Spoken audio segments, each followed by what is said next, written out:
Avez-vous déjà entendu parler du sabbat lunaire? Un concept fascinant, un sabbat qui a été oublié depuis des siècles. Pourtant, selon certains textes, c'est celui que suivaient des figures comme Abraham, Moïse et même Jésus. Avant que le monde moderne ne standardise notre temps, avant que l'Empire romain n'impose son propre calendrier, il existait une autre façon de mesurer le temps sacré.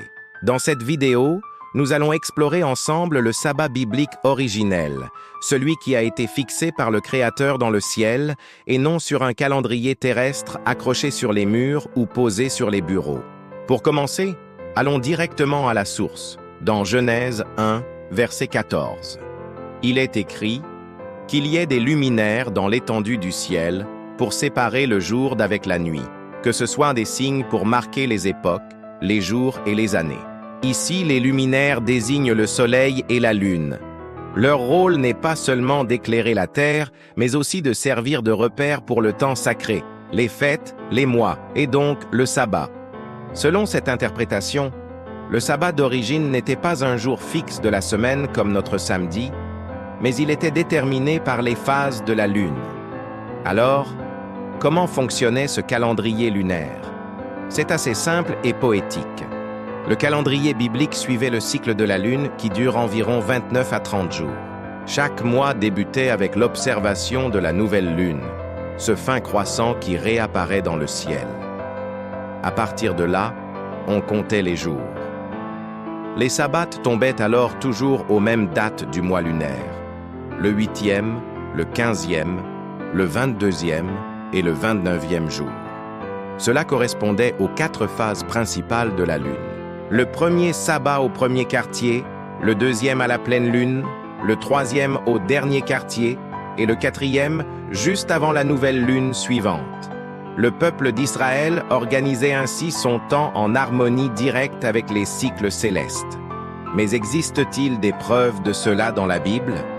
Prenons l'exemple du livre de l'Exode au chapitre 16.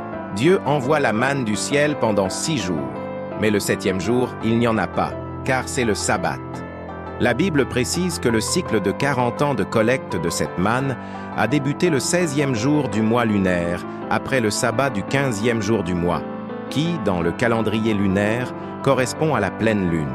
De même, la sortie d'Égypte, un événement central, a lieu au soir du 15e jour du premier mois. Ces détails semblent indiquer que les sabbats anciens suivaient bel et bien le rythme de la lune.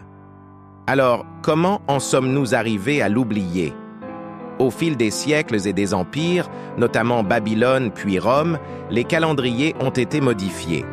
Les Romains ont introduit un cycle continu de 7 jours, complètement détaché des cycles lunaires. Ce calendrier, plus pratique pour l'administration d'un vaste empire, a progressivement remplacé les systèmes locaux. Le sabbat lunaire a ainsi été remplacé par un jour de repos fixe, et le monde entier a fini par adopter ce nouveau rythme, laissant dans l'ombre l'idée d'un sabbat inscrit dans le ciel. Aujourd'hui, redécouvrir le sabbat lunaire, c'est un peu comme revenir à l'ordre originel de la création, à une connexion plus profonde entre le ciel et la terre. C'est un choix personnel de suivre un rythme différent, celui des signes célestes, comme le faisaient les anciens.